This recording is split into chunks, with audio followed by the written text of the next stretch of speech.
Evelyn sat on the edge of her bed, the pale light of dawn creeping through the thin curtains, casting a soft gray glow on the room. She had not slept much the night before, her heart beating with both excitement and nervousness. Today was the day she had been waiting for since the moment she found out her son and his wife were expecting their first child. Her hands trembled as she smoothed down the creases of her faded nightgown, not from age, but from anticipation. For months, she had imagined this day in her mind, walking into the hospital room, seeing her grandchild for the first time, and holding that small bundle of life against her chest. She had pictured the weight, the warmth, the tiny breaths, and perhaps the little fists curling around her finger. It was the dream of every mother who had spent her life giving and sacrificing, finally rewarded with the sweet blessing of becoming a grandmother. For years, Evelyn had lived a simple life. She wasn't rich, not in the way the world measured wealth, but she was proud of what she had built. She had raised her son as a single mother after her husband passed away too soon. She worked double shifts at the diner, sewing clothes late into the night for extra money. Every wrinkle on her face was a story of perseverance, every scar on her hands a mark of sacrifice. And through all those years, the one thought that kept her moving forward was knowing her son would grow, find love, and have a family of his own. When he finally did, she felt that everything she had endured had been worth it. The phone call came mid-morning. Her son's voice was hurried, rushed, carrying the sound of excitement mixed with fatigue. "Mom, the baby's here," he said breathlessly. Evelyn nearly dropped the receiver, her knees weakening as joy flooded her chest. "A boy?" he added. She clutched the phone tightly, tears welling in her eyes. "Oh, thank God," she whispered. "Is he healthy? Is your wife all right?" Her son reassured her quickly, but before Evelyn could ask when she could come, his tone shifted, uncertain, hesitant. "Mom, listen, I don't think today's a good day for you to come. She's tired, and, well, she thinks it would be better if we just had some space right now." The words landed like a stone in Evelyn's stomach. At first she thought she had misheard. "What do you mean?" she asked softly, her voice cracking. I just want to see him. Just once, for a moment. Please." But her son remained quiet for a long beat before replying. "It's not my decision, Mom. She doesn't feel comfortable yet. Maybe in a few weeks." The line went silent after he hung up, leaving Evelyn staring at the phone in disbelief, her heart pounding like a drum against her ribs. The rest of the day unfolded like a blur. She tried to distract herself by folding laundry, by cleaning, by baking a small cake she thought she could deliver to them as a gesture of love. But each attempt ended in tears. Every fold of the fabric blurred with wetness. Every dish she washed seemed heavier, and the cake sat untouched on the counter, a reminder of her loneliness. She walked into the small nursery she had prepared in her house months ago. Just a quiet corner of her spare room with a crib, a rocking chair, and a box of toys she had carefully collected. She pressed her hand against the soft quilt she had sewn with her own hands, imagining the baby nestled within it. The silence of the room was deafening. The days turned into weeks, each one heavier than the last. Evelyn called her son, always careful, always hopeful, but the answer was the same. "Not yet. Mom, she's not ready." Sometimes his tone was apologetic, sometimes rushed, sometimes distant.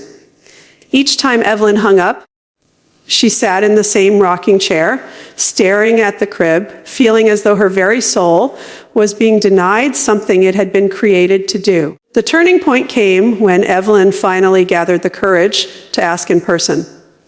She visited their home, clutching a basket filled with baby clothes she had knitted, tiny sweaters, soft socks, and a delicate blanket. When her daughter-in-law opened the door, her expression was cold, her smile strained. Evelyn greeted her warmly, offering the basket, but the young woman did not even glance at it. Instead, she folded her arms and blocked the doorway. You can't come in right now, she said flatly. Evelyn's heart sank. Please, she whispered. I just want to see him. Just once. I promise I won't stay long. I only want to hold my grandson.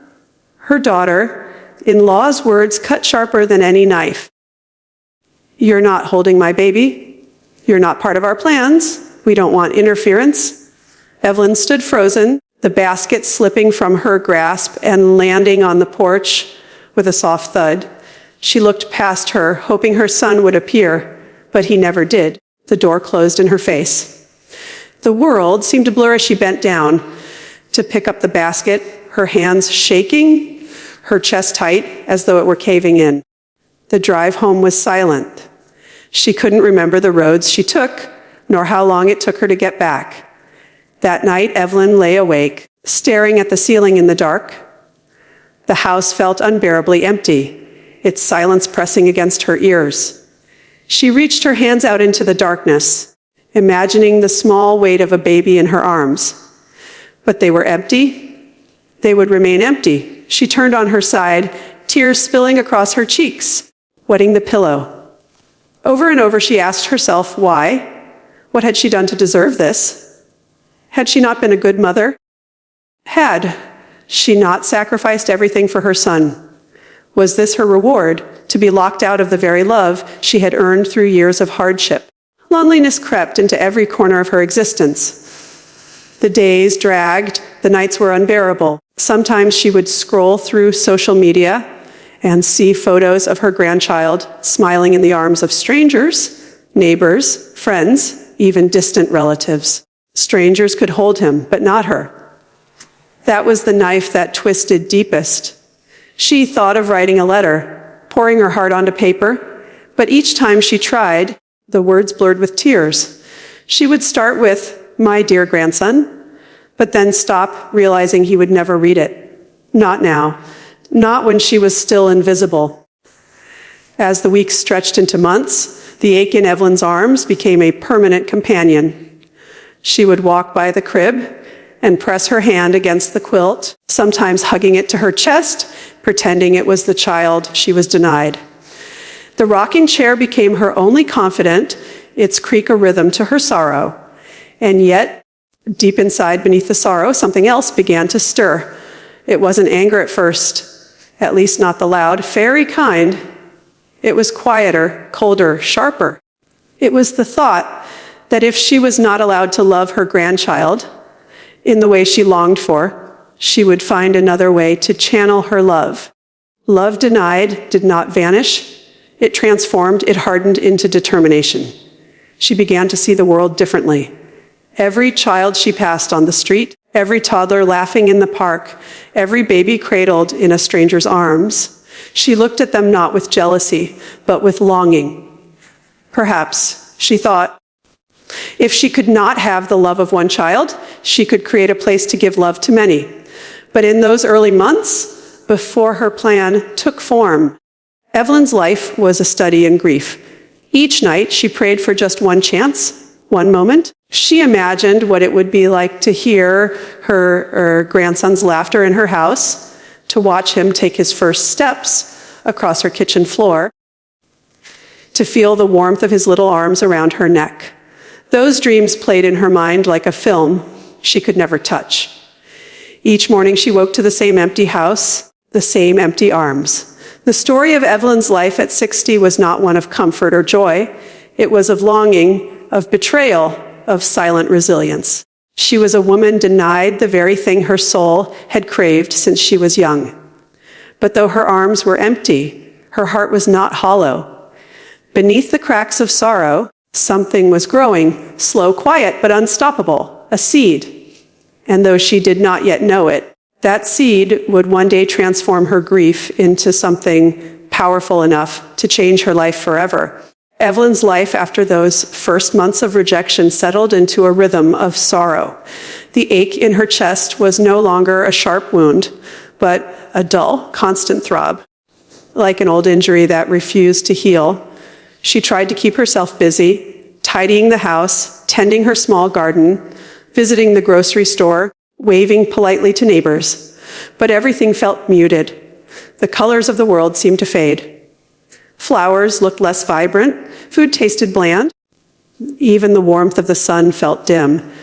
Every part of her existence was overshadowed by the thought of her grandson growing up without knowing her, without the comfort of her arms or the stories she longed to share. Her days often began the same way. She would wake at dawn, stare at the ceiling, and listen to the silence of her home.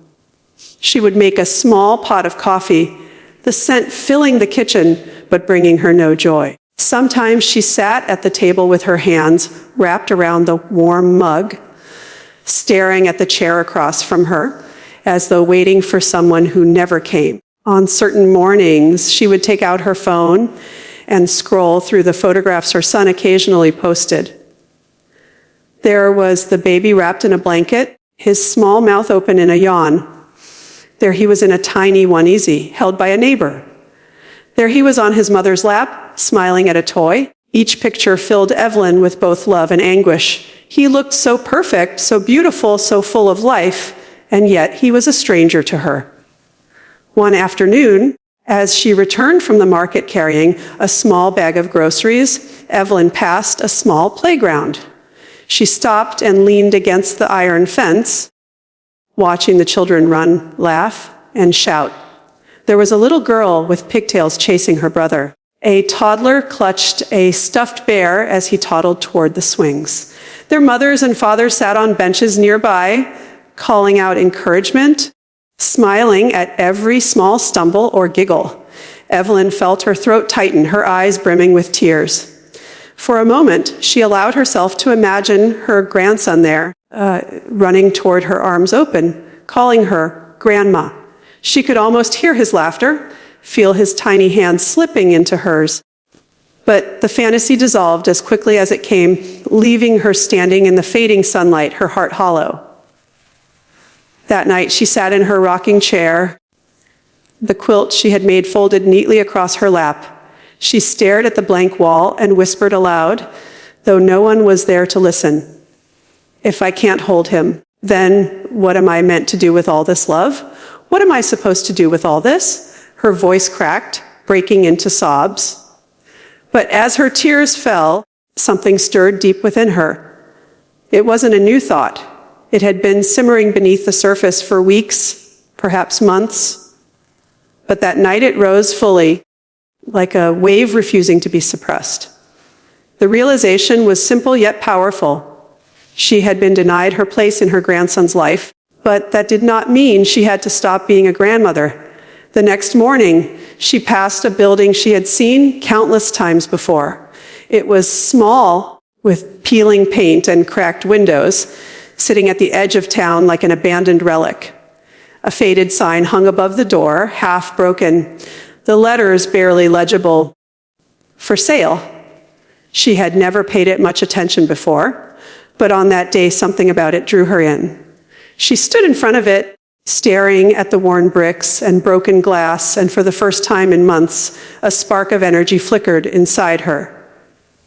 The building was tired, forgotten, unwanted, much like herself, and suddenly she saw not what it was, but what it could be. The thought came to her with such force that she gasped aloud. A daycare. A place for children. A place where every child would be cherished, hugged, protected, and loved the way she longed to love her grandchild. She could build something that no one could take away from her. If her arms could not hold one child, they would hold many. If her heart had been denied the love of her grandson, she would pour it into the lives of others. The idea filled her with a strange mix of hope and vengeance. It wasn't just about creating something new. It was about reclaiming the part of her soul that had been taken from her. Over the next weeks, Evelyn began to plan. She pulled out her savings, the money she had carefully set aside over decades of frugality. She visited the bank, her hands trembling as she signed the papers for a small loan. The clerk looked at her with surprise. What was a 60-year-old woman doing taking on such a project? But Evelyn ignored the doubt. She had faced skepticism her whole life and had survived. This was no different. The work was brutal. The building was in far worse condition than she had first realized. The floors were cracked, the walls stained, the air filled with dust and mildew. But Evelyn rolled up her sleeves and got to work. She scrubbed the floors until her knees ached, painted walls until her arms burned, hauled trash until her back throbbed. On some days, she felt so exhausted she thought she might collapse. But each time she considered giving up, she pictured the face of her grandson, the child she had never held, and the thought gave her strength. She whispered to herself, "If not for him, then for every child who needs me." A neighbor stopped by, curious about the transformation. Some offered help. An old carpenter repaired the broken windows. A young mother donated a box of toys. A retired teacher gave her a stack of children's books. Slowly, the building began to change.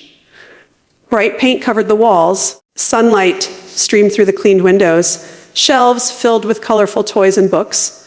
Evelyn chose every detail with care. Soft rugs for crawling, sturdy chairs for reading, cheerful murals of animals and flowers painted on the walls. She wanted it to be a place that felt like home, a place where every child would feel safe and cherished. At night, when she collapsed into bed, her body aching, Evelyn often thought about the irony of it all. She had been denied the chance to hold her own grandson, yet here she was building a sanctuary for children. Was it revenge? Was it healing? Perhaps it was both. She knew one thing for certain: she was no longer powerless. Her son called occasionally during those months, asking how she was. She never mentioned the daycare, keeping it a secret. She didn't want him to know, not yet. Part of her wanted the reveal to come like a storm, unexpected, undeniable. She imagined the day he and his wife would see what she had created, the day they would realize that the woman they had dismissed, the grandmother they had cast aside, had risen stronger than ever. By the time the daycare was nearly ready to open, Evelyn stood in the doorway of the transformed building and felt a surge of pride unlike anything she had ever known. The space was filled with color and life, ready to welcome the children of the town. She had registered the name officially, Little Blossom's Daycare. It was a name she had chosen carefully, symbolizing growth, innocence, and the beauty of new beginnings. She smiled as she whispered the name aloud, the words tasting sweet on her tongue. The day she hung the sign above the door, Evelyn felt a weight lift from her chest. For the first time in months, she felt alive. She was no longer defined by what she had lost, but by what she had built. She was not a woman cast aside. She was a woman who had turned her grief into something powerful. Yet beneath her pride, a quiet fire still burned. She had not forgotten the humiliation, the rejection, the cold words that had barred her from her grandson. Her daycare was not just a place of love. It was also a statement. It was proof that she could not be erased, proof that she was stronger than the silence forced upon her. On the eve of the grand opening, Evelyn sat in the rocking chair she had moved to the daycare's main room. She looked around at the toys neatly arranged, the books lined on the shelves, the cheerful colors on the walls. For the first time in a long while, she smiled without sadness. Her arms were no longer empty. They were ready, waiting. And though she did not yet know what fate had in store, deep down she sensed that the path she had chosen would lead her back to the one child she longed for most. The morning of the daycare's grand opening arrived with a brightness that seemed to mirror Evelyn's own spirit. For weeks she had scrubbed, painted, arranged, and rearranged until every corner of the building gleamed. The once abandoned structure now looked alive, its walls cheerful, its windows polished so that the sunlight spilled through and danced across the play mats. The sign above the door, Little Blossom's Daycare, shone proudly against the morning sky. Evelyn stood outside for a long moment, hands folded against her apron, feeling the cool breeze brush her cheeks. She had expected to feel nervous, but instead there was calmness, the quiet satisfaction of knowing she had rebuilt not just a building, but herself.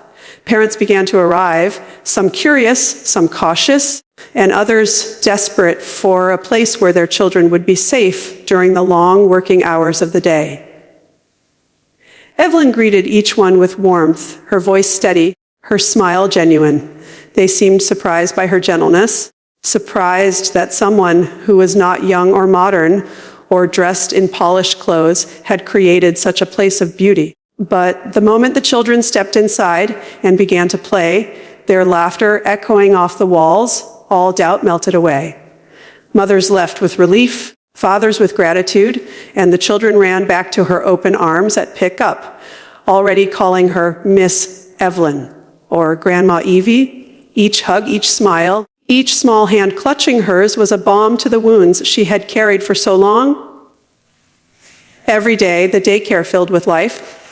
Evelyn read stories in the rocking chair, her voice weaving magic as wide-eyed children leaned close. She bandaged scraped knees, wiped tears, and tied shoelaces with the same patience she had once given to her own son. When nap time came, she hummed lullabies, her voice soft and steady, watching as small bodies curled beneath blankets. She often stood quietly, gazing at the rows of sleeping children, her heart swelling.